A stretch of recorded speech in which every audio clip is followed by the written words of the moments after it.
Hey guys, welcome in. Sean Salisbury here. It is Unpaved. It's a Monday, and I am pumped. Adam Sager along.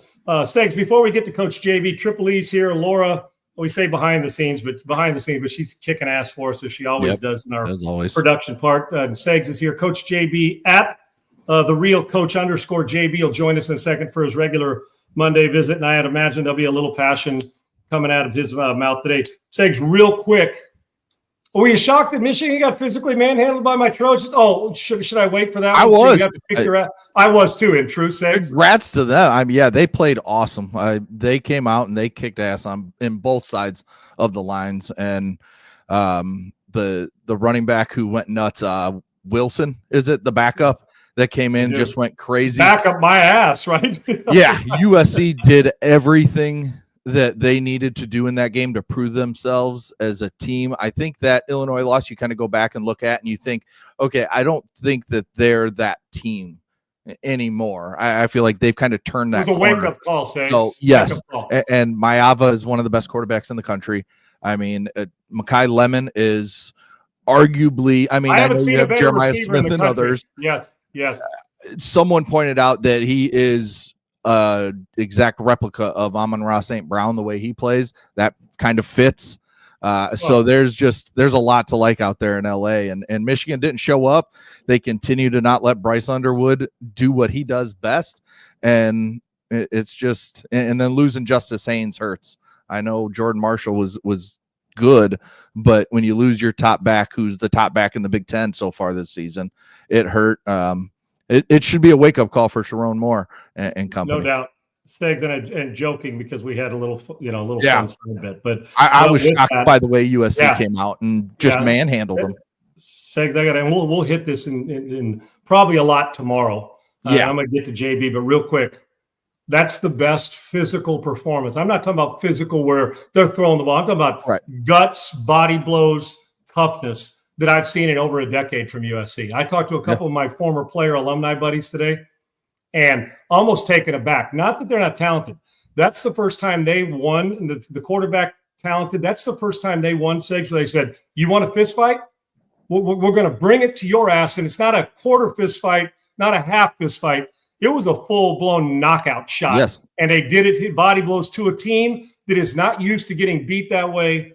And they did everything right. Sans the one mistake that Maeva made on the stupid throw down there in the red zone that he was able to overcome. The physicality of USC looked like, and I don't mean this, old school, but it looked like when my team played, Six. We'd line it up. We could tell you where we were going to run it. They were running that counter and getting up and sealing off the inside zone and sealing off the backside and the patient running. They had on a hat. It was this sound of performance all around on both sides of the ball that I've seen SC have in over a decade. I'm just telling you, forget all the pomp and circumstance pretty stuff. And I know without not having justice in there, but it was the day, Segs, that probably, quite frankly, it might not have mattered who the Michigan running back was because on both sides of the ball, the line of scrimmage was SC's. And I was shocked that it was that dominant against Michigan because my respect for your school. But this told me that USC belongs now, Sigs. And like you mentioned, the wide receiver. Yeah. While everybody gets more pub, there's no tougher, better game-to-game, play-to-play receiver in America than him. They're just not. Yeah. So you could have switched uniforms and told me that was, and I would have been like, yeah, that makes sense. Great. That's how Michigan's looked over the last, since the Harbaugh era. But I will say, Sharon Moore better not dick around too much with this team and with Underwood, or he could be, the boosters won't sit and watch him continue a downward after what they did last season with the quarterback position and everything. Don't be shocked if Sharon Moore's name doesn't start getting thrown around if they struggle towards the end of this season. $12 million for your quarterback base. You know what I'm talking about with NIL. And with his dynamic, he made a sidearm throw to a guy on an over route where he scrambled right. His arm's insane. His arm is like 6 Russian cosmonauts in a micrometer. I don't know what that means. I just know it's powerful. But SC knew they were facing it, and they limited him, which, quite frankly, the help of the limitation was the way they were calling plays offensively, Michigan. So we'll get to that, Sigs. Even if not today, we will pound it tomorrow because there's so much going on NFL and big picture-wise. We'd have to do a 4-hour show. We don't want to do that. But it was an impressive victory by SC, and we had a couple of them over the weekend that looked different. And we had a couple like Penn State. We'll get to Coach JB now at the real coach _JB.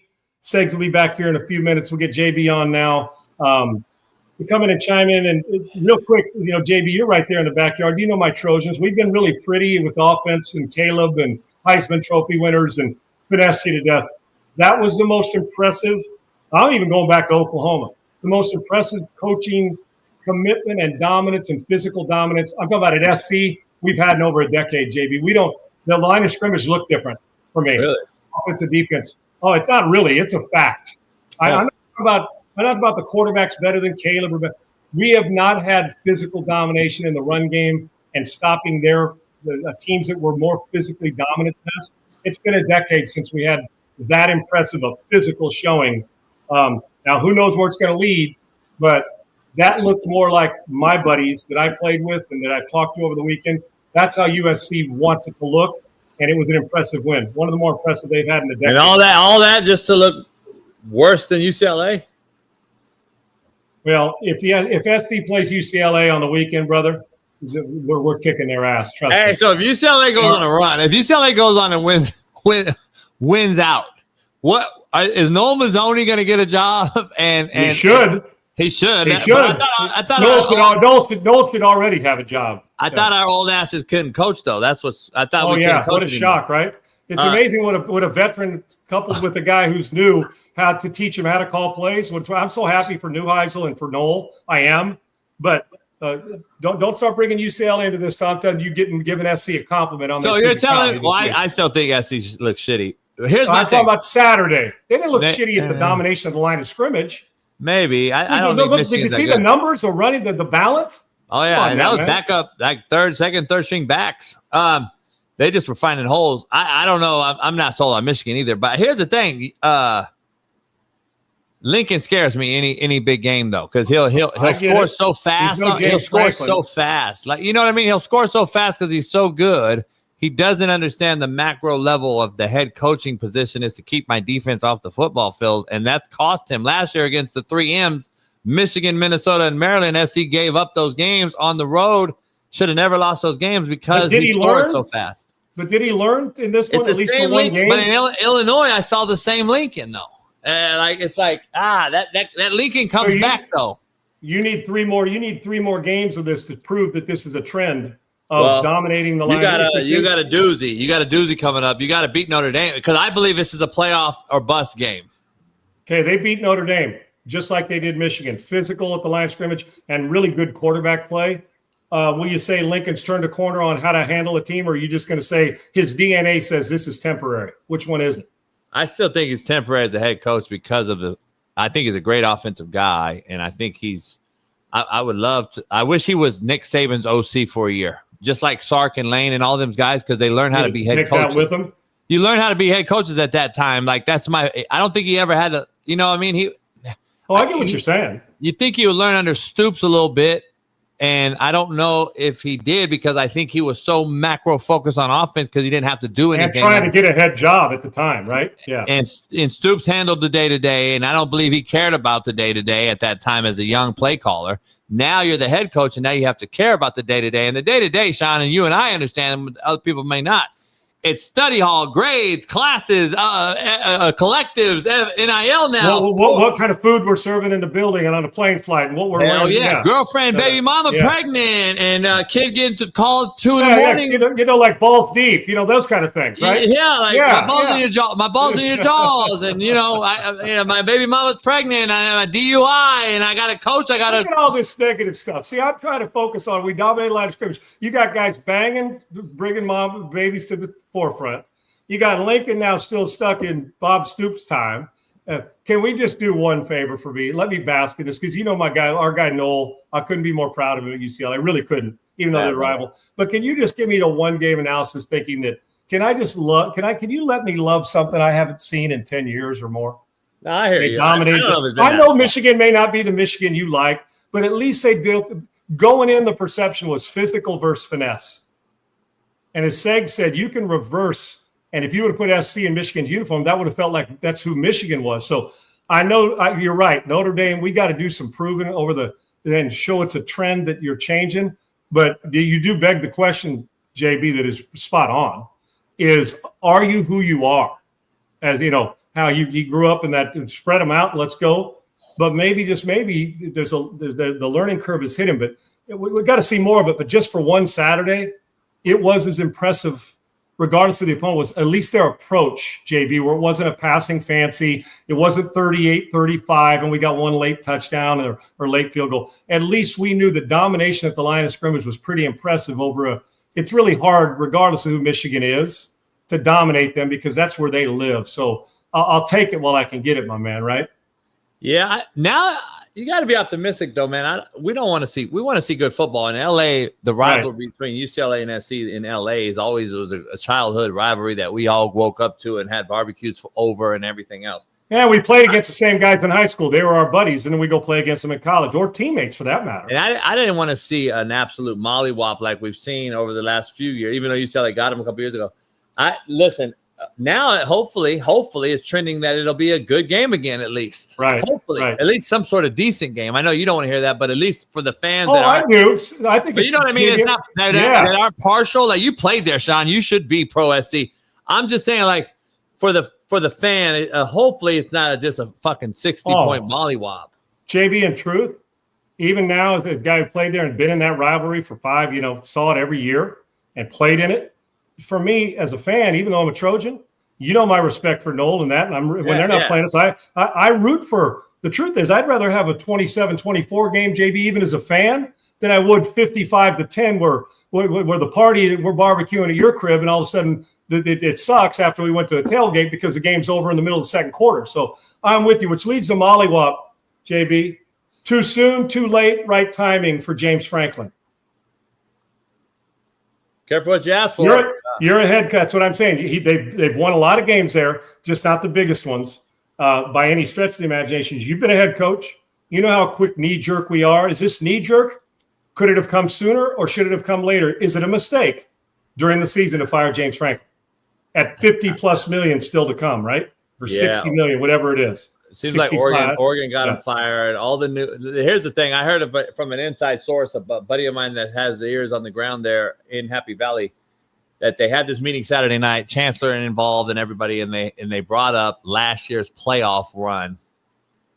And then they looked at the opponents of the run, and then they said, damn, we beat Boise and SMU. We couldn't have had an easier path towards a semifinalist. And that's what they, at the end of the day, they said he still ain't beat nobody, Sean. That is what, in summation, it came down to. That's how crazy the world we live in college football. You can pay a guy $56 million today to leave and then hire another guy who's going to want more than that. Because if you're going to go higher. It's Penn State. You got to pay when you get that job. There's no doubt. And I've known James a long time, good friend of mine. And, listen, I'm a James Franklin guy. I like James. But you can't go 1-14. He's a good guy. You just got to win the big ones. And if you can't, Boise and SMU are a clear path for you. You've got to find a way to get to another step. I get it. I don't like to see it, but yes. Yeah. Oh, we got curb stomped. And then you lose to UCLA and you lose to Northwestern. You can't do those. And here's the problem, though. I don't blame him. I don't blame the coaches. I think the coaches are handcuffed. I think this is we're ruining we've feminized the game so badly, in my opinion, that I don't know if you can ever get it back. This NIL era, transfer portals have clearly ruined the sport that I loved. You think it's too much pussy involved? I mean, when I say that, pussified the when you're saying that, it's all about optics as opposed to substance, is what you're saying for you. And it's ruining the reputations and harming the future. It's ruining the coach's reputation, and then it's harming the future of these kids and future coaches too, right, JB? No doubt. But in my opinion, like, we're raising pussies. We're raising boys not to be men anymore. We're raising boys to get their way. So that means have to go through adversity, right? Saying to get kicked in the teeth, right? It's like you and I growing up saying, I want the candy. And then she smacks you across the mouth and said, stop asking me about fucking candy. And we just said, all right, we ate it. And nowadays, the guys are giving the candy to these kids every single day without. The kid will go move in with a friend and leave their parents hanging because they didn't get the candy they wanted. It's unbelievable. I don't know if you've seen Sean over the weekend, but I started my show with this whole thing because I have a macro take on it all. There was a guy, a high school guy, who's won a couple state titles, walked in and resigned, said, "Get me the fuck out of here." Him and his dad. His dad was the D coordinator for him, getting death threats from parents. Now, remind you, this guy's two-time state title champ. Death threats from parents for playing time. The kids are super disrespectful and rude, so he benched these kids, and then the kids' parents came at him again, and then he benched some players again for being rude and disrespectful. And then there was they graffiti the guy's house. I mean, come on, man! Like, you got to be shitting me. It starts at the household, and if the parents are just an older version of these babies, then we got a major problem. They? They're the ones raising them. It's no doubt. It's no doubt. But that's in summation. That's what's ruined. That's what we are right now. We are in a world where these guys are getting money, and now we've created a hybrid college NFL. Which one is which? Are they pros in college or not? Are they professional? Take the names off the jerseys and the colors off the jerseys. You wouldn't know the difference right now, JB. And then gimme. I can leave if I don't like it. I can transfer 4 times. I can do whatever I want. You can't tell me shit. The disrespect's at all-time high. We used to say, hey, we honored our military, our police, our parents, our coaches, anyone that was ahead of. Not anymore. You can get fucked is what these kids are telling you as grown men now. And it's ridiculous. We can't get we're not going to get the pace back in the tube here. You know what the coach probably did? I don't know the coach that resigned, JB. I saw the story, but you know what?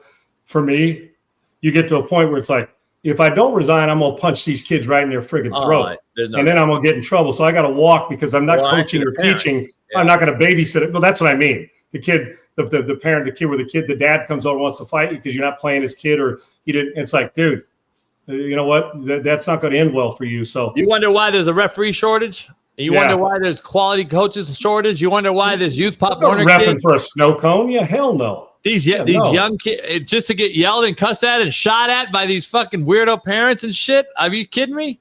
Yeah, for $50 when they get $50 a game? No, hell no. It's not worth it, man. It's not worth it. Yeah, umpires, the high school umpire, give me a snow cone, and that's what you get in $2.50. Who's the best college team in the country right now? Miami. We thought Oregon. Miami's physical too, and their quarterback's playing well. Now you're Oregon. Is Oregon even any good at all? Right. So you struggle against Penn State. You get by Penn State, who now is fired their coach 16 days ago. Penn State was number 2 in the country. 16 days ago from today, they were number 2 in the country. They fired their coach. Oregon goes and beats them in double overtime. And since now, are we questioning Oregon? Are they legit? Okay. I mean, Indiana goes there and beats them in Austin. At Austin Stadium. 2 things. Did you see 2 teams? Let me ask you this, just from the eye test, JV, not stats, not history of the program, legacy. Indiana, I'll throw Southern Cal, maybe Ole Miss. I don't know. Who am I leaving out? Is Alabama starting to show you something? Who's the second best team in the country, eye test wise? Ohio State. A&M. Ohio State. Hey, we leave. I kind of put – that's not fair, JB. I put Ohio State and Miami in the 1 category, okay? To me, that's like they're the outlier. I know them and Miami. Right now, if you had to play a national title, it's those 2, and it's, quite frankly, unequivocally in my mind, those 2. So give me the next 2 teams that aren't the obvious ones. Who is it? I don't know. Right now, A&M's playing well. Ole Miss is undefeated, but they struggled against Wazoo. To me, you can't have that hiccup. It felt like a sigh of, we're playing Wazoo, we're kicking their ass type of game, which you can't have. At least they're a big school. Like, they may not be as the Wazoo of Mike Leach, but at least they're a big school. At least Ole Miss didn't go play fucking, Kent State or something. Right. So, no shot at them, but I'm just saying, like, at least they played a Power 4 program. And then Bama's playing well. Pretty impressive, right? And their quarterback's playing well. To A&M's playing well. Ole Miss, I don't know, man. LSU, are they still talented enough? They just can't. I'm not sold. Their offense has struggled all year long. A little better this weekend, but I got to get more from that offensive production on them. I know who it's not. North Carolina. Dude, we got 3-hour show. One of these days we'll just do a 3-hour. He could fucking ruin his legacy. He could fuck around and ruin his legacy. I don't know. We'll do a 3-hour documentary show where it's just on one guy and how 180 degrees different from who he was when they were winning in New England. To me, it's one of the great fall-off transformations the wrong way I've ever seen. 30 for 30 got to come out instantly. Oh, dude, tomorrow. Friggin' tomorrow. Oh, it's bad. I'm going to do my own thing. You and I, we're going to do our own 30 for 30 right here on Unpaved. All right, let me get to one last. Anything different about I taped the game. I'm going to go back and I watched all of it, JB, over the weekend. I'm going to go back and watch him. I saw a more confident, decisive quarterback. Has he taken the next step? And Arch at least was impressive enough, or is it just who is he? Who's Arch Manning right now, starting quarterback at Texas? Overrated guy that I said the whole time. Like I don't know what we're seeing here. I don't see the high. I think Sark missed, and Sark's a great friend of mine. I think Sark missed on this one, and I think there's he can't renege and go backwards now. No, he absolutely can't because of the commitment from the Manning family not to transfer and all that. Well, and you're a Manning. Like he's not going backwards, so I don't think he can go backwards. But is he going forward? Are they going forward? No. Listen, their defense shut down a Mateer that should have not been rushed back, in my opinion. I think that was he wasn't ready to play. He wasn't ready to play. He wasn't. It wasn't. And listen, man, I'm not sold. What did he do? He made a couple of good plays in the second half, but they felt like they gave him some latitude with his legs. I get what he made a couple of throws and good decisions that he has not made. He looked a little less rigid. I just thought he was more decisive with the football. I still got on this show last week. I said, listen, it's hard because I love the Manning family, but if we're being fair and broke him down, mechanics, he's still not solid mechanically right now, JB, on a clean pocket. And everything, he's not an aim small, miss small mentality. He's got ability to make some really good throws. You saw one, he scrambled to his right through a comeback on the sideline early, like in the second quarter, maybe third quarter. But the consistency of it's got to improve. There's no doubt. But he played better. He played better. Against UTEP, he was 11 of 25. Oh, it was 114 yards against UTEP. And then he has an 18 for 21, 300-yard game against Sam Houston State, and he's walking around talking shit. And I'm like, I lost respect right there because you act like – and then the next week I said, let me see you do what you did on Sam Houston against Florida, and you get beat. And then last night or Saturday, he threw for 160 yards. The guy's not – I'm not sitting there looking at this guy like, all right, this guy's the next Tom Brady. He played better, but he's got a long way to go because he's not ready for Sundays, let alone – No. And if he don't get the opportunistic ball placement of meaning flipping the field after great defense on Texas's part to get him short field opportunities, if he don't have those 3 picks by Mateer, does Texas win, and does Arch Manning do what he did because of the short field? Did Arch go 90 yards? Did you see him really just, okay, I know that I'm comfortable. He's dominating. You mean surgically dominate a game? Not yet. Still haven't seen it all year long as far as surgically, but he did play better, which helped because I had Oklahoma winning the game, but it was obvious Mateer wasn't the Mateer. Let me switch to the NFL, JB. Can the Jets coach? No, they're the worst team I've ever seen. This is the thing I said. I said it 4 weeks ago. I took a lot of heat because I said Aaron Glenn is the worst head football coach I've ever seen. And I'm not going to knock shit. I just said back in the day, though, he was a bad D coordinator in Detroit. But nobody wanted to hear that. My eyes work when it comes to this football. You think their offense covered up the defense in Detroit is what you're saying. Oh, there's no doubt. And then and I know who the OC is in New York right now, Sean. I'm just going to be honest. He's a San Diego guy. He was at Grossmont JUCO when I was at Chafee coaching against them. Not a very good coach, and now he's your OC in the NFL. Guess why? Because he was a young guy in Detroit, and I believe he knew Ben Johnson. Aaron Glenn got to see him work, probably did great analytical stuff, and now he's a first-year play caller. And the problem I have is if you're going to be a defensive-oriented head coach or an offensive-oriented head coach, whatever side of the ball you are on, you better be good on the other side, meaning hire a veteran who gets it. Veteran. Yeah. Why would you go hire as a first-time head coach, hire a first-time OC with a young Justin Fields? Make it make sense. Like, why would you do that? Like, this guy threw for 43 yards yesterday in the NFL, minus 10 yards in the second half. What are we doing? And I'm not just not talking Justin Fields in the offense. I've watched the Jets particularly every game this year because my former player, Jermaine Johnson, is a first-rounder, and he's their defensive end. and I watch him specifically, so I've seen nothing but Jet games this year. It's the worst managed, coach, disciplined. I can just keep going on. I mean, they got punt returners backing up to off the 10-yard line, catching the ball at the 1. They got fucking guys fumbling every special teams possible. Their special teams is horrific. When you're a defensive head coach, you're usually focused on special teams and defense, right? Offensive head coaches are usually focused on offense and either PAT or a field goal on that side of special teams or some sort of kickoff return game. Defensive head coaches usually worried about punt block, punt return. All those things are and winning 17-14, right? What are we watching here? Listen, 4 weeks ago I said I don't think he makes it through the year. I don't know how you can when you're this bad. But now I'm looking at 0-17, square bad in the face, aren't you? And you know what? When I watch that offense, JB, I'm gonna move on here. When I watch the offense, honest to God, first they make you throw up in your mouth. I watched it this weekend and I said, you know what? You know where that offense belongs? On your Saturday mornings, Pop Warner having coffee with the parents in their lawn chairs.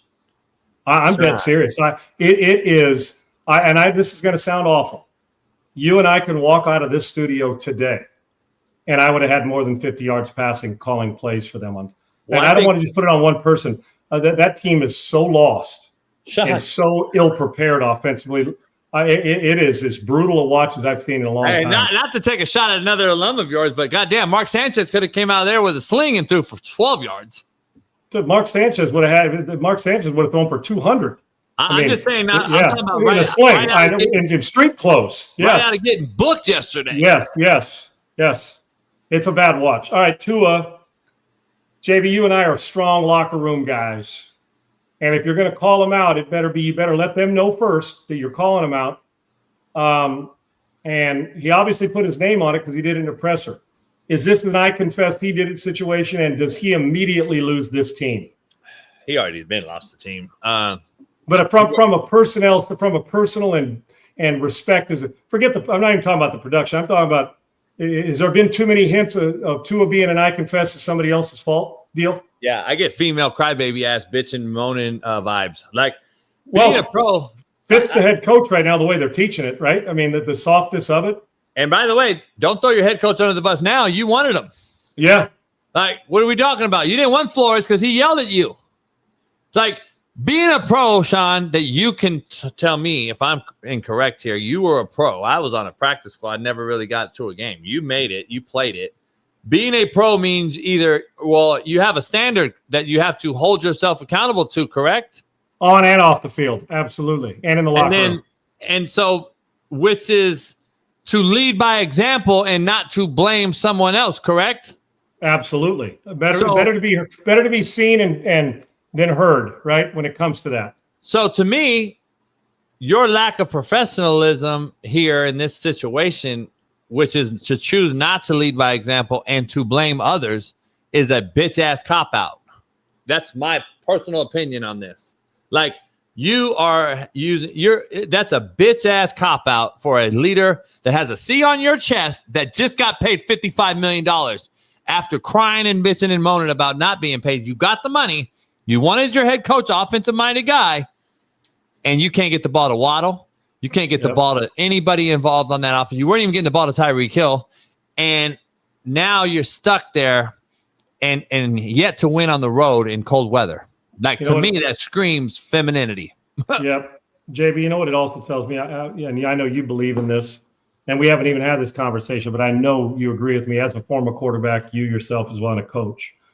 When I'm under center and my center, has to reach down by the goal line and you're under center, and the ball laid on the ground, or any time the ball's laid on the ground, you don't come out of there blaming it on the center. It's on me. Always has been even if everybody on the team knows the center short snapped you or hit the outside of the palm, ends up on the ground. When you come out of that and somebody in the press conference says, whose fault was it? You say, that's my fault. In this situation with Tua, it applies in a much bigger way. I understand those stuff need to be taken in care, guys that are late, that needs to be taken care of in-house. If the coach wants to call him out, let him do it.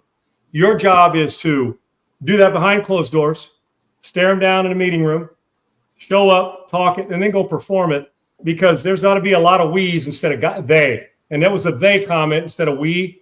And if you're going to do that, you better be Marino, where you're doing your thing and the rest of them aren't.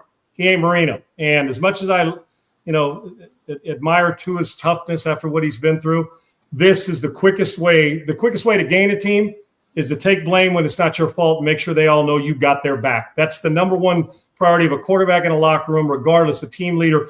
You accountable behind closed doors and make sure they know it.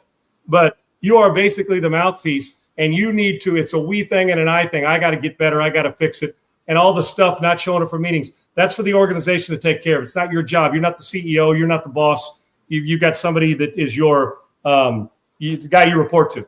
You take care of that behind closed doors and deal with the ramifications with your own team privately and doing that. You always stand up in front of a team, and it's a pound your chest. It's a we. That was too much they, and he's not in a position. He hasn't done enough in this league to prove it's a they thing. And even if he did, guess what? You know what Mahomes isn't doing? He's not they-ing them when things are going bad. And he's had an opportunity to they-ing with their offense earlier this season, and he didn't. So Sean, when have you ever heard a guy take the podium, though? When have you ever seen a guy take the podium that actually mimics the head coach? Usually it was the head coach. If Mike Tomlin got out there and said he's going to get on the podium and say, you know what, I got to be better. Of course. I got to get our team better. My coach has got to be better. That's right. We all do. And every time I lost as a head coach, I was fucking embarrassed myself because at the end of the day, I'm not sitting up here and saying, you know what, Sean missed a goddamn hitch ball. We would have won the game. Right. I never got this.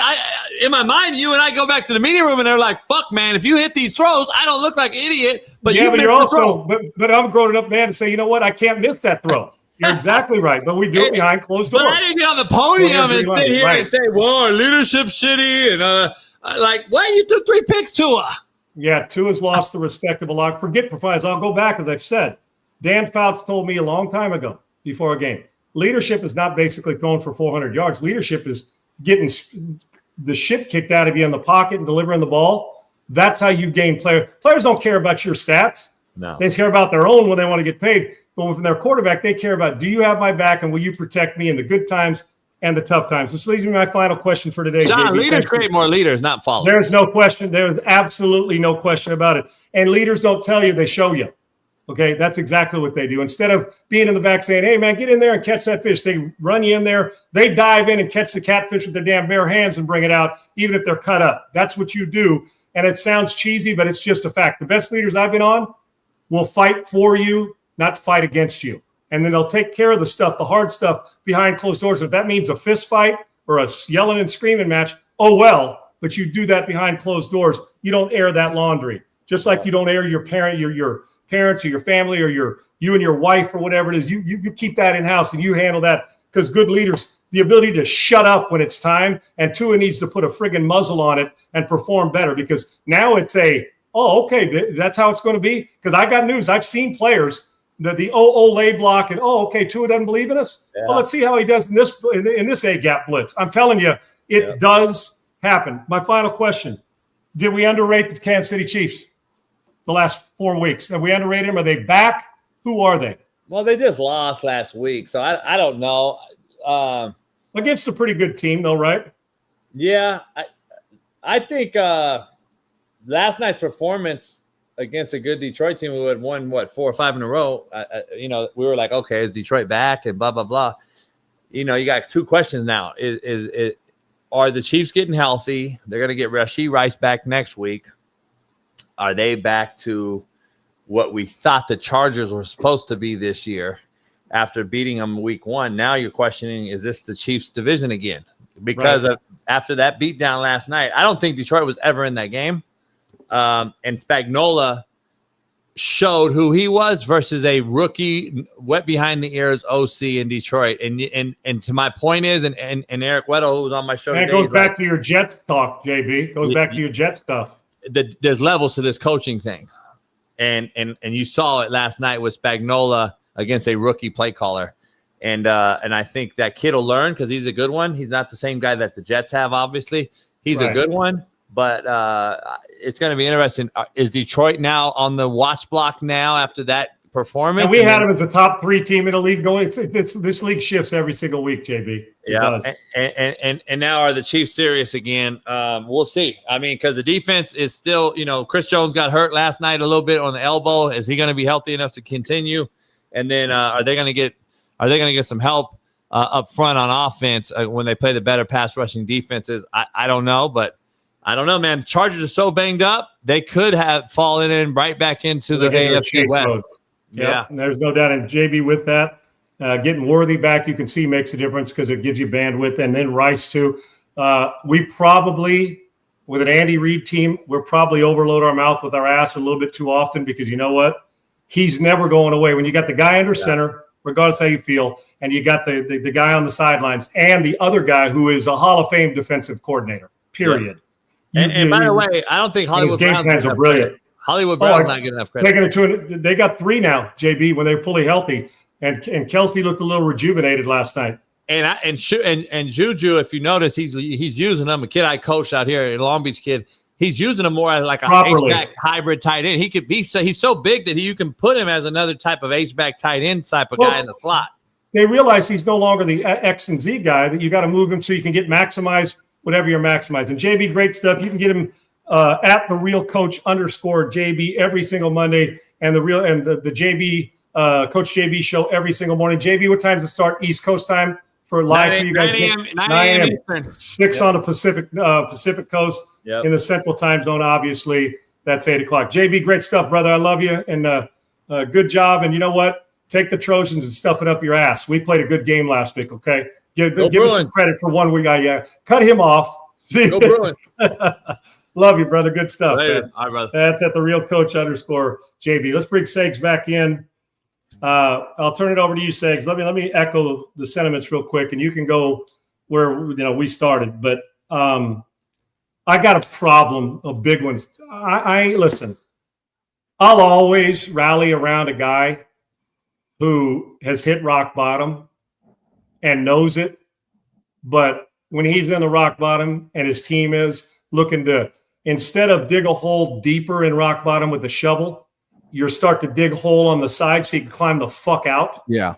And as much as I like Tua, this was a monumental on a crappy ass non-physical team, which there's a time, Segs, to kick a guy's ass and a team and a time. But this is one thing you never do as a quarterback. Ever. That's the quickest way to lose respect. Overloading his mouth with his ass. He can't get him back, Segs. 400-yard games ain't going to do it because you know what they're worried about now? The deep substance. What happens if we lose the game again? What happens if I show up late? Is he going to start naming me? Now, I don't agree. If they're doing that, then Mike McDaniel's better get his ass in gear, Mike McDaniel, and they better check him because if nobody's checking him, that's a strictly coaching game. If you're allowing it, you're either doing one thing. You're either stopping it or you're letting it happen. Right. And if they're letting that happen, then that's a Mike McDaniel thing that he's got to get handled behind the scenes.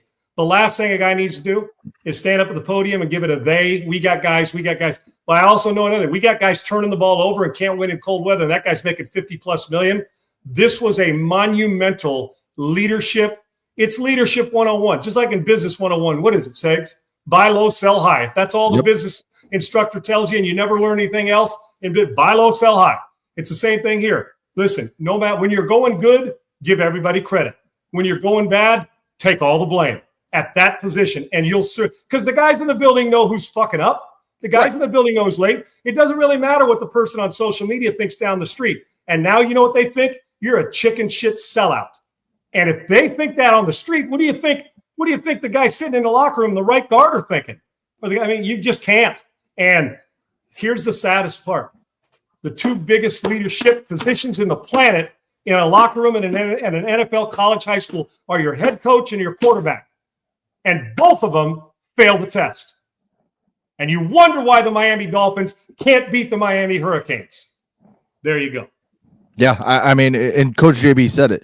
The Jets are so bad that they're looking at 0-17. The only reason they may not go 0-17 is because the Dolphins are in their division and they get to play them again.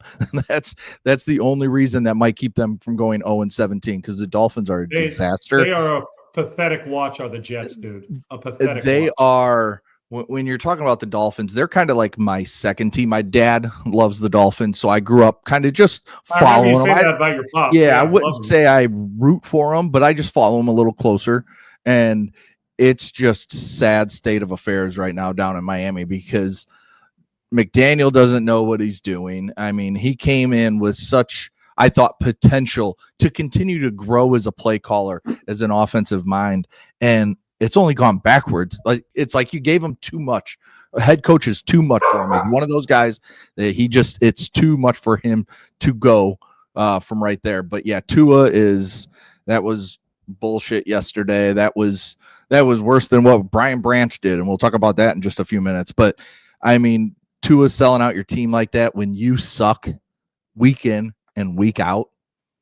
Yep. I mean, the Dolphins have to start looking for a quarterback. You have to look in the draft next year. Well, I know Quinn Ewers is going to have to start a game here. Some coming up. Yeah, maybe you turn it over to him, just see what you have, and just kind of go from there. But Tua's got one more year. You got to keep him for 26 because of all the contract stuff. But maybe if you're just that bad, there's already talk about them trading Bradley Chubb and so on, other veterans. Maybe you just start trading everybody, building up draft capital, eat the money next year. Turn it into a fire sale, right? Sale. Eat all the money on Tua next year just to get them out of your building, and just go on from there. And go hire Brian Flores and actually bring toughness back to what you let go in the first place. Right. I got to say, we're talking about leadership. My name's on this show. You're part of the locker room with me and this great team, Triple E. I got to stand up and apologize and take blame, man, for one thing big.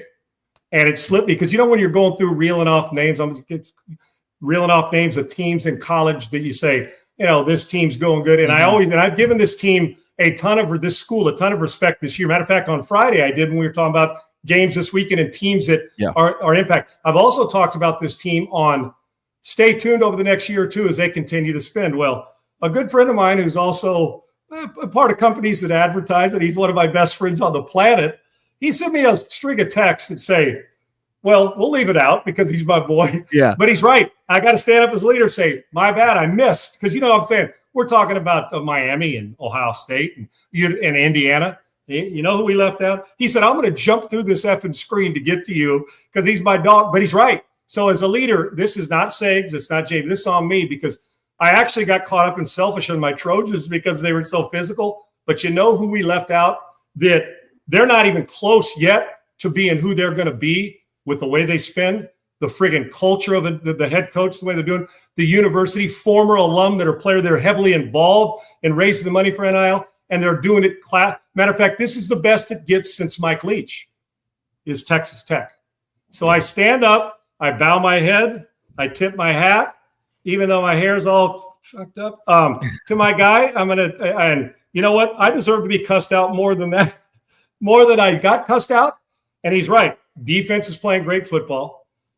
He said, this is a disgrace, you mother scratcher, is what he called me because we went through them. But you know what? Great leadership isn't blaming, JB, you said all those. You didn't say it's on me because I've given Texas Tech a ton of love. And at the wrong time when he's doing it, I didn't give him love. Texas Tech belongs in our mentions. Look where they are. When's the last time they were here? Leach, right? They're impactful on how they spend. They're doing it smartly. The coach has got them playing off the charts, and defensively, they're knocking your dick in the dirt. I stand up and bow and say, I'm sorry to you, brother. Texas Tech belongs in the conversation. Now, just give me another $1 million of sponsorship money since I kissed your ass and told you how great it is. Or I'll put me on the NIL Texas Tech program. But he's right. My man, you are 100% right. It was a disgrace, not even a mention. And I love you. I only saw the last text, the first text, when I looked down, it said I was going to jump through the screen. I thought he was going to talk about how great we were and talk about how, better leadership in Miami and the Jets. I owe him. Texas Tech belong. If we're talking about Indiana, we got to talk about Texas Tech. Fair? Is that fair? I think it is. My man, and BC is what I call him. You know that you are 100% correct. The next meal's on me. And now that I've done that and put the Red Raiders, Texas Tech everywhere, I can't wait to extend this relationship for the next 5 years. I love him. My friend first, business guy second. He's 100% correct. So as a leader, I take full responsibility, Sags. Can I say one thing? Yeah, go ahead. Texas Tech hasn't beaten anybody yet, and they don't play anybody. That's the problem. Sags, guess what? You're not getting delivered to your door. I confess. No, BC, I confess that's Adam Sager said that. Now it's on me. I'll take that. No, I mean, they beat a decent Utah team. and they beat them up bad. That's what I like about Texas Tech. Well, they were actually more physical than a physical Utah team, right? They're not just beating, yesterday they played Kansas and the game was kind of close. And then it was like, okay, now we're going to step on your throat and beat you 42-13, I think was the final. But and I guess it's not even a problem. It's their schedule. You play your schedule. Yeah, they didn't, their out of conference games are nothing, but they're beating everybody that's put in front of them right now. And they're going to, because the only tough game they really have left is BYU. When I just pulled up the damn schedule. Good, dude. BYU's so they've got good. Arizona State's interesting, but they're not as good as we thought they were going to be. Oklahoma State, bad. Kansas State, not any good. BYU, that'll be a good tough game. And then UCF and West Virginia. That's the rest of their schedule. They're sitting 6-0. We could be looking at a fully undefeated team going into the college football playoff. They're going to the playoff. But now you got to face Alabama or something like that. It's not BYU. It's not, Utah. It's much, much, much better. So that's where I guess I'm still just going to wait and see. Okay. This Tech. But the way they're winning is pretty impressive, and the way they're building it, Segs, is impressive right now as any team in the country, the way they've shifted the narrative on how they approach NIL, culture in the building. It's the best they've had since Leach, and it's been an impressive watch. Defense has played out of their minds. Their defense is stupid really good. They've played really good. I just need to see them beat somebody. Well, I'll tell you what, Billy Bob Thornton, West Texas landman, that's how they're treating this program. So, BC, my man, bro, you are 100% correct, brother. Maybe we need a segment soon of just how good Landman is. Oh, dude, that show. Dude, I've been hanging on a thread waiting for that stuff to come back out. I just watched the show on TV right over again because to get ready for season 2. Isn't that a November release? Aren't they releasing it pretty quickly? I want to say early November. November? Yeah, that's what I thought. Yeah, that show right now to me, and there's some good ones. That show is right now, it's can't miss. Pay extra for it type of television. So what else on your mind, my man? Let's go back real quick to James Franklin. I mean, we put up the poll question. We'll hit the poll question real fast. Let's go back last week. I saw our poll question on Friday. If you could watch NFL or college the rest of your life, which would it be? Where'd it go? There it is. NFL wins by 1 percentage point, 50.5 to 49.5. So what's that end up being, like 2 votes or something like that? Three votes. It was a lot. Yeah. So that was interesting to me. That's damn near as close as it's going to get when you put a poll question up. Right. Yeah, you can't get any closer than that. And then today, our poll question is: should Penn State have fired James Franklin? And I think it's just, to me, it's a resounding yes. Yes, he was great. He beat up on bad teams all the time. Congrats. That's what you're supposed to do at a powerhouse school like Penn State. But you went 0-15 against the top 5 teams when they were there. 4-21 versus the top 10. You had 3 wins against Michigan and Ohio State and 17 losses. So you were getting your ass kicked by the top teams in the Big Ten. You were getting your ass kicked by the top 5. You never won a big game. And then you go on, you lose to UCLA, who's terrible. And then you go on and lose to Northwestern, who's terrible. First coach ever to lose back-to-back games as 20-point favorites. I would have bet, and I didn't. I almost did. No, Northwestern's played some pretty cagey football, but on the road, they're after what happened to Penn State, I would have bet. I didn't bet this game, but if you said you have to bet, I'd have bet $10,000 that Penn State was going to win a game. JB, I really would have. Let me tell you how I feel about this. I think we're at a time when we quit on people and coaches too soon. This wasn't too soon. Don't misunderstand me. I'm looking. Yeah. Not only that, and James Franklin's a good coach, but good and great are different. Just like good and average are. There's a big spread in between the great ones to the good ones, right? A lot of good ones, but there's a handful of great ones. Can recruit, done it all, but the bark was a lot bigger than the bite against good teams. You can't survive it at programs. 9 wins at Penn State, 10 wins, and losing to good teams, but beating up on bad teams. You can't sustain it there. Their expectations are higher in Happy Valley, and they should be. So he's had time to get this right. He is a horrendous big game coach. I'm just sorry. His team does not play good in big games. That's evidence. This isn't that's a fact. They're just not good.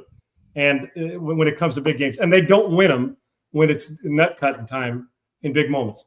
I'm just asking the question, judging from what purpose does it serve to make the change now? I mean, does it help recruiting? No, because you're going to have an interim coach that's going to get fired. Wow. They've already lost their top 4 recruits over the next couple cycles. Right. So through this, you're saying, okay, yes.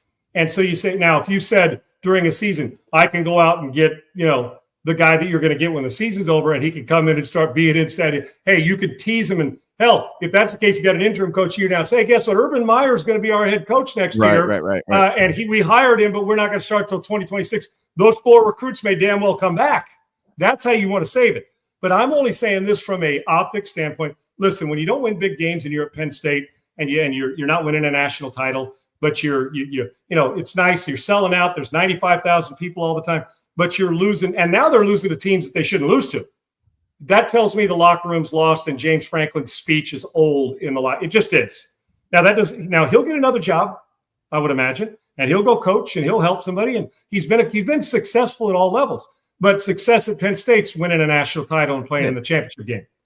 But I'm just sitting here saying, okay, does it serve a purpose in October to fire him? Because now you're going to have 3 coaches in a 2-month period. They're going to have a 3rd coach. The interim coach is not getting hired as a head coach. Right. I'm just telling you guys that now. So now, if you could, the expertise for me, and if the interim coach doesn't like that they hired a head coach while you're the interim head coach, you better get over it, dude. You're the interim. All you're doing now is auditioning to go get a head coaching job somewhere else. Sorry, it's our program. I owe the dude 50 or 60 million bucks, whatever it is that I still owe James Franklin. You're an interim coach. All this is you're the backup, getting a few snaps. You're getting some chance to prove to some other program that you're worthy of being a head coach. Right. Oregon State. You're great here. Maybe Oregon State hires you, right? Great. That's one thing. But you want to do it, Segs, and I'm just telling you right now, if I was firing James Franklin, I would already have the plan in place for the guy. I would have negotiated, said, I'm just using Urban Meyer as an example. We'll pay you $15 million a year, whatever they're paying, $100 million for 6 years, whatever it is, to be the head coach of Penn State. And I'm announcing you're starting in 2026. You can start to oversee the program and start to see who you got. You're starting January when the season's over and Penn State's done. You're the head coach. And here's your 10 or 15 million bucks a year. And I would announce it because I would get out in front of the recruiting now. He's your head coach. Now those guys are like, that's the way I do it. If I'm going to have an interim coach, my plan's already in mind. Now, I don't know. I don't think there's NC2A rules on I can go hire somebody, Six. I don't think. No, as long as you don't have a job.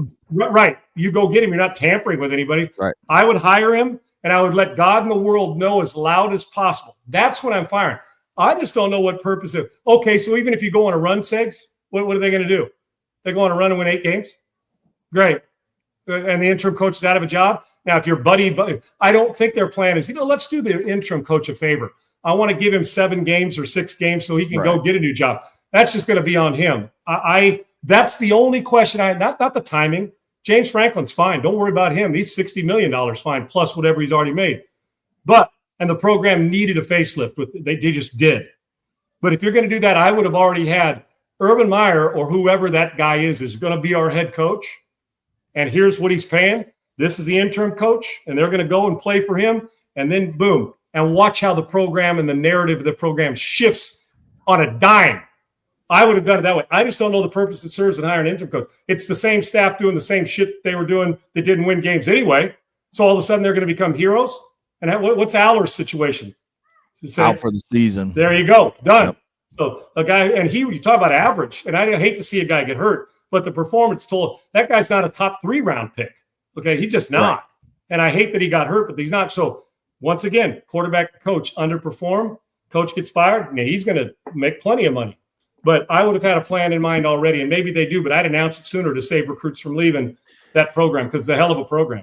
Yeah, I think when you talk about the recruiting and stuff and just the timing of it, I think it just comes down to you can kind of control the narrative. There's not this dark cloud hanging over the program for the next where it's miserable to come in the building for everybody And then the transfer portal, those guys just leave, right? Exactly. So you're trying to show your kids that are in-house right now that, hey, we're going to get this fixed. Yeah, maybe it's not Urban Meyer. Maybe it's not, Nick Saban. Maybe it's not this huge name. But you can control the narrative. You can throw out Curt Cignetti's name for the next 8 weeks through back channels. And yeah, maybe he's not going to take it, and I don't think he does. I don't think he leaves. If he leaves Indiana, he's going to be the next guy that everybody looks at and says, I'd offer it. I'd offer the day. 100%. Did he use Indiana as a bridge, right? Did he use Indiana as a bridge? He doesn't want that on him, right? So like, oh, we're not. I'm not leaving. I'm building this. I'm not. He's been talking that for the last month. You mean you're waiting for a guy to finally not leave when he says he's not going to leave, right? Exactly. So, but maybe it is Curt Cignetti. We've heard Matt Rule's name from Nebraska. We've heard Manny Diaz, who was the defensive coordinator at Penn State. He's now at Duke. Are those upgrades, though? Are they, Segs, head coaching upgrades? I don't know if they're upgrades, but they're different than James Franklin, because the James Franklin story had gone dry, or that well had run dry. Yeah, I'm talking about okay, Franklin. We it's time to move on. Fair enough. We decide, okay, whether it's the timing or what purpose it serves. It serves the purpose of transfer portal recruits, and that he's lost the whole building. Okay, and you can see it during the game. He actually looked wompy jawed during the game when they show him on the side. It almost looked like he knew he was getting fired. I'm being honest with you. Okay, so I like Matt Rule, good coach, and I like Manny Diaz, hell of a defensive coach. But my question is not the upgrade from moving on from, as a Penn State program, not the upgrade from moving on from James Franklin to Manny or Matt Rule. Has Rule done enough for you at Nebraska to change that program? You say he's the Penn State guy. Has Manny Diaz done enough when he was a head coach in Miami and his defense coordinator at Texas and other places where he's at now as a head coach to elevate that? Good coach. He's at Duke, and Manny's got him playing well, and he's a good coach. And I love Manny was at ESPN as a production assistant at one point, and then he goes defensive coordinator, love football. So, but with this, Eggs, I ask you this: the splash. This is Penn State. This is Ohio State. This is Michigan. This is Southern Cal. This is LSU. This is one of the 15 best jobs in sports, college sports. Got to be, right? Oregon. I mean, you got to put him in the category. If that's the case, are you making the splash you want? Now, I'm going to tell you right now, Eli's got to be in the conversation at Missouri. Absolutely has to be. That's the guy. Has to be in it. Those two guys near and Urban Meyer is going to be in every college coach program's responsibility. Right, but at least he's going to be in the. They're going to at least, I would imagine, make a phone call. He'll be mentioned. Yes. Right, but Eli, Cignetti, they've got to be in the conversation, because I've seen results. So Matt Campbell's name, even though they went through this loss, he's been a guy in the past that was a hot name, right? Segs it. He was, and he lost it, and then last year guys started to get it back again. But I'm the call to Missouri's going in, and I know Eli's got a good thing there, but just the recruiting grounds at Penn State are just going to give you a place, because it's a prime program. This literally just crossed my mind within the last 10 seconds. What if you're Penn State? And you're throwing these names out there. All these names we're talking about. You're putting out there through back channels into the media. Segs Paterno can't coach him anymore. No, we don't need any more of that. But he's, as you would say, well, why not? Say, well, he's dead. He is dead. Yes, he is passed. Well, you don't want the program to die, so you got to find. So I'm going to call my guy Blackledge. Just hire my guy Blackledge. Make him the head coach. Yeah. He still drives me a little nuts on when he calls a game, and he was calling our game, and he just, I don't know. There's something about that guy that just ekes me. And I love Ledge, dude. I think he's good at what he does. He just, sometimes he's just, I don't know. It seems like he kind of forgets what he's talking about, and then he's just on a whole nother path, and you're kind of like, come back. And then he's back, and then you're like, okay, we're good. But anyways, what if you're Penn State, you're throwing out all these names, but in reality, there's one name you've circled that you're kind of waiting to see what happens. And it may be time for him to get out of his situation, just like we saw with James Franklin. Okay, give me a portion of the country before you tell me it. Give me a portion of the country. What area of the country? You don't have to give me the conference. Give me the area of the country. So I'll it'd be southeast. Southeast. You're not talking about. Is it the Canes or is it the Florida State? Neither one of those, right? No. Okay, southeastern portion of the country. Oh, but you're not talking about Kirby Smart, are you? No. Okay. I don't think that. Well, I wouldn't leave there. Yeah. No. Southeast. Okay, is it an SEC school? No. Okay, so it's not Lane Kiffin. I wouldn't leave there either. I mean yeah, I wouldn't do that. Gosh, dang. Brian Kelly, LSU. No, that's a good gig. Who Yeah, am I missing? Who am I? It's not an SEC team. You're waiting to see what happens with him the rest of this season. We've talked about it. Is he coaching in college or NFL? College. SEC. No. What conference? ACC. Oh, you mean a guy that might have been targeted for Alabama at one point in time? Yes. Dabo. There's your upgrade. There's your national champion. There's your energy. Winning head coach. Would you do it? Would you do it if you're him? Can you be bought? Would you leave Clemson for Penn State? More historic program, more blue blood. Yeah. You would? I would. Why? I would. I am not like, if it was, let's just say he was at Alabama, his alma mater, all that stuff. No, obviously you don't leave your alma mater, that type of thing. Clemson, he's just been there a long time. Yes, he won national titles there. Yes. But what's it also doing? That well is starting to run dry. You think because he's not the NIL guy, you think his speech is starting to get a little old too there? Yeah. And Penn State's got the money to come in. The Big Ten is now looked at next to the SEC in terms of conferences. He's going to a more held in high regard conference. Yes, the Big 12 they're both kind of sitting underneath the other two conferences. So if you're Penn State, Dabo Swinney, and they may do it for you and fire him if things continue to go bad. You go there, recruit. Well, if that happens, you got to go after Dabo. Yes, you have the young quarterback and the Grunkenmeyer kid who's going to start the rest of the season. So now you kind of, if you're Dabo and you think, okay, maybe this makes sense, you get to watch him from afar and just see kind of what he's like on the field, see what kind of competitor he is, especially in this situation where you have an interim head coach. You're going to find out who the players and what their commitment is because they're getting their ass kicked. You'll find out their level of character and what they're committed to. Yes. I can tell you that. And if that name were to pop up at some point, let's just say week 10, all of a sudden Clemson's been bad. There's talk of firing them. And all of a sudden we start hearing whispers of Dabo Swinney and Penn State. And if you're a big-time recruit, which they've lost a few over the last couple days, if you have not committed somewhere else and you're still just open, then you say, okay, Dabo Swinney to Penn State, a powerhouse that can compete with Ohio State and Michigan and USC in that conference, plus the big boys in the SEC. Yeah, does it make sense for me to come back to Penn State with Dabo Swinney as a head coach? They at least have to think about it. So, I mean, maybe that's interesting dynamic right now, isn't it? Yeah, interesting because we've already heard the Dabo press conference. They don't want me. I'm pretty good. Right, and it's been how long since Clemson won a national title with Trevor Lawrence?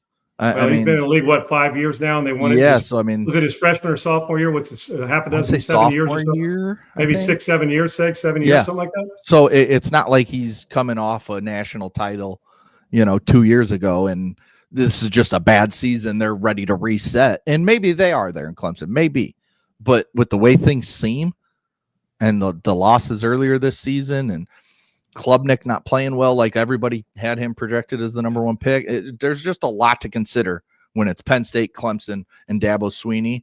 I think that's the guy that you look at and you say, there's a clear upgrade over James Franklin is Dabo Swinney. My question too, and normally guys, because Mondays will be hard because of the timing. Yeah. Our 1240 segment where we're going to get to you guys. And we got some things we want to get to that are not time sensitive. We can push to tomorrow. We'll have a couple more, but we can add, let me answer one of these real quick, Segs, because we want to dedicate 1240 to you guys, 10 minutes a day minimum. So we can get you guys. I know we do it while we're talking, but we want it to be your segment. And you could even send them to us, tag us on Twitter, and we'll bring it up the next day if you can't make the show that day. Although if you're doing anything else other than saving lives or having a child, you damn well better be watching the show. Yeah, 100%. But here's what I agree with, and this is my question, and Dr. J put it up there.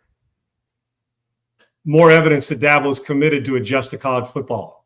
That's a very good point. Yep. Will he go Mike Krzyzewski and embrace one and done like Calipari was always sold on it to take it to another level? Because you're just going to have to. The rules say you can. And old school say, yeah, well, guess what? That's not how we do it here. Well, then you're going to keep winning 9 games or 8 games, and you're going to lose out. Look at Texas Tech. This isn't by chance. You change the culture in the building and you put a little more money in people's pocket, that kind of turns them on and they play better. So that's part of it. It's not the whole thing, part of it to do that. So I, too, wonder, can he get out of his own way, like we asked players to do, and embrace the fact that he's got to do this? And Isaiah, another one, you got a great thing cooking. Mizzou or Cignetti at Indiana, whether it's Eli or Cignetti. Sometimes guys jump too soon, and sometimes guys know. The truth of the matter is, on a consistent basis. Now, maybe Cignetti and Eli are going to change that, but it's so hard if you're limited. And Indiana and Mizzou are going to be limited on recruiting, unless you're going to pay more money than Texas Tech is. You're going to be limited in this day and age. That's just the reality of it, on your recruiting grounds and how much you're willing, and is the program willing to pour in. They got money, but are they willing to pour it in? Good alumni at both places. So that's the temptation, Isaiah. You say you got a great thing. And as Segs mentioned earlier, and it's so profound and right, is you tell us you're not going, and the second somebody offers you $3 more million. And most coaches can be bought. I get it. And I understand, because your family, you're looking out. But if the difference is you love what you're doing in Missouri and you say, I'm staying here, and they offer you $1 million more, and it's not the money, then you got to say, who gives me the best chance to be a national championship coach? And why wouldn't you want that? Of course, that's why you do it. But then there's also sometimes when you leave, the grass is not greener. So you got to make sure, if you're going to water Penn State's grass, they're watering it for you, and they're going to open up, because that would be hell, like a player nowadays says, you're getting recruited. I'm recruiting your kid. Mm-hmm. And he comes, and not yours, but you get my point. Yeah. In the first 3 questions, they're going to ask, what's this? How much is he going to make? They just are. Or the parent, they just are. It's the same thing here. My first question, if all of a sudden somebody calls me up and says, Sean, coordinator, head coach, you know what I'm asking? I'm saying, in my first 3 questions, I'm saying, what's the commitment to paying? Yeah. What's our NIL going to, and our commitment to jumping in the portal to go get other players? Where are we at with that? And if you can't give me an answer, I ain't leaving, because right now, Indiana and Missouri can kick Penn State's ass on any given Saturday. Yes. They can. And a lot of that has to do with those coaches, because I do believe their message is loud and clear, and they've sent it, and their players are responding. The biggest thing you got to have as a coach, Segs, aside from money and commitment from the institution, buy-in from the players. And I can promise you this, Cignetti and Eli have buy-in from their players at their current universities. 100%. So yeah, and you just look at Penn State. I mean, this is a school that just threw $50 to $56 million. They did what A&M did. They threw it away. Yes. So, I mean, if you don't think, I know, as Isaiah said, and I saw yesterday, Mark Cuban's getting involved with Indiana athletics, and Mizzou's got a couple people that are willing to pay. I mean, I don't think Mark Cuban is throwing $56 million down to tell his coach to go away. No, there's a reason billionaires stay billionaires and millionaires get to be billionaires. They know where every dollar's going, and they ain't spending it frivolously, at least in their – they may have 27 houses, Segs, but they ain't giving $56 million away to a guy they're kicking out the building. Okay? And I'm telling you right now, that is why I love the fact that Michigan, their big donor, Larry Ellison, who is now by some the richest man in the world. And he's not a Michigan guy. The wife is, right? It's the wife that's the Michigan alum, because you're not telling Mama no. He's not an idiot. Yeah, 12 billion, great. Drop 12 better million than $3 billion in a divorce, right? If she wants to throw down $12 million on Bryce Underwood, you say yes and you just eat it. Dude, I gotta make I said, well, yeah, Larry Ellison's wife's from Michigan, and obviously, and I said, well, you get $3 billion in divorce. I can't cheat her out of the other $27 million she'd make in a divorce, because he's worth far more than $10 billion. We're talking way up there. And pretty sure Forbes had him at number 1. Oh, he's in the Bezos, Musk, where it's a couple $100 million, $300 or $400 billion. I mean, different tier. Yeah, well, they're the tier that you couldn't spend it. Well, the second coming will happen before he can spend all his money. And Dr. J, you're right. One thing I've always said too about this, Stanford. They got a $50 million gift. Here's the deal. If the academias will get out of the way just a little bit at Stanford, because they got more money. Now, the Larry Ellisons of the world, dude, right. Stanford Business School has produced those dudes. If they really wanted to go all Texas Tech or that kind on them, Segs, and like UT and A&M, they could actually, we'll see and we'll raise you. I mean, there's a lot of coin up there in that area. And if Stanford can take that $50 million, it's not just given to the academic part of the school or the fundraising. It's part of that's going strict. Somebody come and say, here's $100 million, put that in the athletic department. Stanford will win quickly because I can tell you one thing they don't get is stupid players. Okay. Right. They get smart players, and maybe Andrew Luck can continue to spearhead more money being raised. But yeah, Larry Ellison's not stupid, Segs. You're married. When mama says $12 million's a tip money, you're given $12 million to get your program better. And we know, just admit it and move forward. But it's just this new way of college football. And that's why I think with the money, with the NIL stuff, the contracts that you can kind of just give these players now when they come in, you have to, if you're the NCAA or a new governing body of all these teams, you have to fix this transfer portal thing. It can't be a free-for-all every single year. You get one transfer, that's it. And if you use it and you go somewhere else and they give you $10 million, let's just say, over the next 2 to 3 years that you spend, fine. You get that one time. You don't get a second one. You can't not transfer. And if they do that, I think it brings the NIL craziness down some. And then we start looking more like college football of the past. I'm putting a salary cap on the money I can pay somebody in the portal, so you can't. So if it brings the teams that don't have enough, at least you can eat. You can at least it's a little bit. Yes. Because the truth is, the people that are given the A&Ms, those they're going to always have the chance to beat you to them. If at least you limit on the transfer portal and how many because we're losing the identity of our players at our universities. There's no doubt it has to be regulated, because the quickest way to bury it is what they're doing. Because 5 years ago, the poll might have been different. This college football NFL poll we had yesterday might have been. I think it'd be much more bigger discrepancy heading towards college football. Yes. But it's so pro-like. But if we're going to do it pro-like, guess what they have in the pros? Is a salary cap. If you really want to control it, so somebody can't just bury you into submission because Elon Musk has money and he loves Texas and he wants to give $1 billion to the. I mean, there's got to be some sense of sanity, but we're never going back to the way we were. We just got to stop going to where we're headed. And Lucy, yes, you heard dogs. Front door was being knocked on, and I got 3 of them that will let everybody know that they're okay with the salary cap as well. Yes. It's a new world in college sports. We'll talk about Brian Branch and that stuff tomorrow. We got plenty to talk about tomorrow. More Alabama looked good.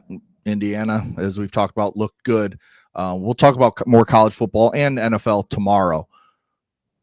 But to end the show, we got Bills at Falcons tonight. Bills -3.5 with a 49.5 over under. This one feels like an under, I don't want to say guaranteed, but a guarantee under, in my opinion, with that one. When the Bills -3.5, I still like Buffalo as well. How about you? I like Buffalo too a lot, Segs, but this has been one of those weird ass weekends, man. It's been one of those you're like, is this going to happen? But the truth is, Buffalo's just a better team. This is a touchdown win by Buffalo. Buffalo wins this game. Doesn't matter where it's played. I got Buffalo and Josh Allen, Buffalo to get back and proving that they're a top-notch team in this league. Give me the Bills by more, and I'd lay the points, no doubt. Do you like the under more? 49.5 seems like a lot. Oh, you taking the under? I'll go the over. I'll take the. How did we do in NFL yesterday? I don't even remember. How did we do? The receipts. I know I was 2-1. Forget the over under. I'm just talking about picks. I got SC, and we picked a lot of the same. SC and Bama. And I got both of those, and I lost. Which NFL, one did we get our ass? You had the Rams and Bucks, right? I had the Rams and Bucks as well. We both picked the Lions, which we'll talk about that tomorrow. The Lions laid an egg. I do want to expand on who are the Kansas City Chiefs, and have we buried them too early before last night? And then the one in college, Segs, that we lost. What did I have? The one in college? And Cal, right? And Bama, Oregon. Right? Yeah, there you go. We lost. So 2-1 on both. So 4-2 over the weekend, which is you won't go broke taking that profit. Right. And then we do have Bears at Commanders as well. We have Monday night doubleheader. Commanders a 5.5 point favorite with the same 49.5. I'm taking Chicago. You give me the points. Okay. I think Washington's going to win the game, but I think this is a field goal game. I think the Bears' toughness, and I think that we still want, McLaurin's out. He's not playing. I don't think Seggs. I'm pretty sure he's out for at least another week. Out. And remember, we're still working Jaden Daniels back into his from last week to this week. I'm going to say Washington wins in a close one, but you're giving me that many points. I think it's a field goal type game, 3.5 points. I would take the Bears in this game, even though it's on the road, if I'm not mistaken. They're in Washington, right? Yeah. I like the dog in this one when it comes to the points. I got the Bears, and I got the over. I think a lot of points are going to be scored in this game. Chicago's defense. I got the over in both games. I got the over in both. Okay? Chicago's defense is getting a lot of pieces back tonight with Kyler Gordon and TJ Edwards, amongst others. Plus, they're supposedly going to have Colson Loveland on offense. I think this is an over game as well. It'll be interesting to see that Jaden Daniels versus Caleb Williams dynamic. Again, remember, this was the game last year that was the Hail Mary. That's how the Commanders beat the Bears last finish, right? That's exactly right. And you're thinking, how does this happen? Stevenson was standing on the other side of the field, like waving his arms while the ball was in celebrating. The air. Right. Yeah. Bad optics. Yes. But he's played well this year, so it'll be an interesting game. I 3 years from obviously hope the Bears win, and I think it can be a really good game down to the end. 3 years from now, these are two of the guys we'll be talking about as MVP players in the league, Caleb Williams included. His talent's that good. The question, does he match with all the other stuff? And Jaden's already arrived at his preparation and all that. Right. I think you're talking about two of the best young quarterbacks in the league. Skill set, both of them off the charts. Yes. Skill set. We'll see how it plays tonight. Can't wait to see both. This is a good doubleheader. If you're going to throw them at me, because Atlanta's got some sneaky talent, and you better control the run game. You better not let that guy go wild because he's pretty damn good. Right. And Bijan's healthy. He's playing tonight, right, Seggs? Yes, I haven't seen anything. I'm pretty sure I saw that. Right. So I kind of, and I'm anxious to see what their expansion is. They're off. They got to protect the ball. You give Josh Allen too many possessions, he'll destroy you. But I'm taking the over in both. Give me the Bears and give me Buffalo with the points. Okay. Interesting. I got the same teams, but I got the under in that Buffalo Atlanta game. You say you want to talk about the Chiefs and who really are they, especially as they get Rashee Rice back next week. I want to talk about the Colts, who continue to win, who continue to look good doing it. I think they are a serious kind of, I don't want to say dark horse title contender because I don't know that I have them in that range. I think they're real as a MF. Or just they are trending towards, I think, a team making it's the way they play. You know who it is in the NFC, Seg? You're exactly the team that's playing the same way is Tampa Bay Buccaneers. Oh yes, and I'm talking about Cole. They're playing well at the line of scrimmage. They're getting after you defensively. Their quarterbacks are making big plays, and they're running the football effectively. Hell, the Colts run it more than effective enough. Yeah, and their quarterbacks are doing different things. I got the number one thing. We'll discuss more tomorrow. We talked about leadership with Tua. The 180-degree difference, the complete about face, is the way Baker Mayfield approaches his team. And if you ever want to look at what describes a guy and how he fits with a program or an NFL team, a college team, is go look at third quarter, 3rd and 14, Tampa, and look at Mayfield. He didn't make it with some pretty play or throwing a post for a touchdown, which he did a little bit later on a great catch. Yes, at a beautiful drop in the bucket throw. That's fine. But the respect and leadership, go look up, say, show me Baker Mayfield's 3rd and 14 play. And that will tell you exactly why he's the MVP of the league right now and exactly why those guys will run over, run around, but more importantly, run through a wall for him. He is at a different level than anybody else at that position leadership-wise. I mean, there's guys like Josh Allen and Mahomes that are in it, but nobody, there was one play over the weekend that epitomized who a guy is. That was it. And it was amazing. Yeah. And I think we'll also talk tomorrow about stuff we're already hearing on the coaching with Mike McDaniel, with Aaron Glenn, with Callahan in Tennessee. Yep. We'll talk more about that as well. And then in college football, we'll get more into that. But Indiana, are they? I mean, Fernando Mendoza is a dude. He's a Sunday guy, buddy. Draft. He's a Sunday quarterback, and we'll discuss that in one. He might be number one pick in the draft. And I'm glad Dr. J reminded us this to Fred Warner. It was gruesome. Yes.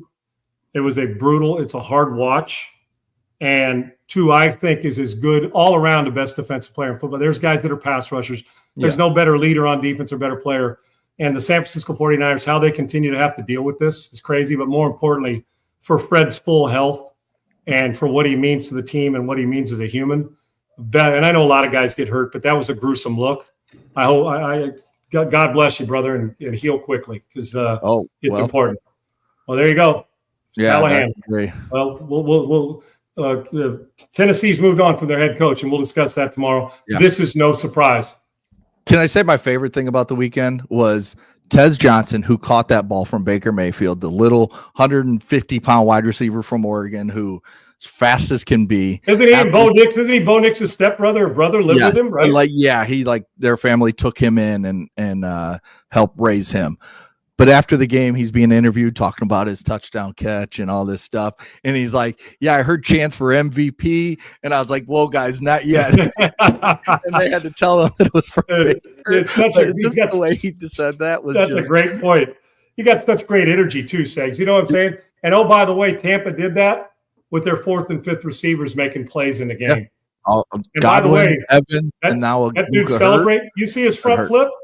You want to talk about some athleticism. After running all that time, dude, I'd have needed an oxygen tank. Well, and then you make a spectacular fingertip catch and then celebrate. And then you say when they're chanting MVP, it might be a little premature for me as the wide receiver. Great line, man. When you are 150 pounds, you got to be soaking wet to be 150 pounds and you're that athletic. You better be able to do some flips. Yeah, when you're that little. Stick the landing like he did. Yeah. It was impressive. Yes. So we got a ton to talk about tomorrow. We'll be back right at noon Central, 1 Eastern. Thanks to Laura, thanks to Triple E, thanks to Coach JB, who's great as always. A little crazy, hates your Trojans, hates my I couldn't even give him credit. The hell with Jay now. Yeah, I get it, but I get why it's a holding pattern to see if that's who they are, because we saw Illinois and we wonder if that's who they are. Then we saw Michigan. Now I got to see as they move on Notre Dame and beyond, just who they are. And Notre Dame's next weekend, so that'll be interesting to see. And it's why we can't just take one game and be like, oh, this is what this team is. Oh, this is what this team is. Amen. It's the whole body of work that you have to take into account. So, no doubt. All right, we'll be back tomorrow, same time, same place. Make sure you tune in. 12:40. Get your questions in. We will start taking them every time. 12:40. We're 12 Central live. Yeah, that's right. 1:40 Eastern. So, all right, we will talk to you guys tomorrow. Peace.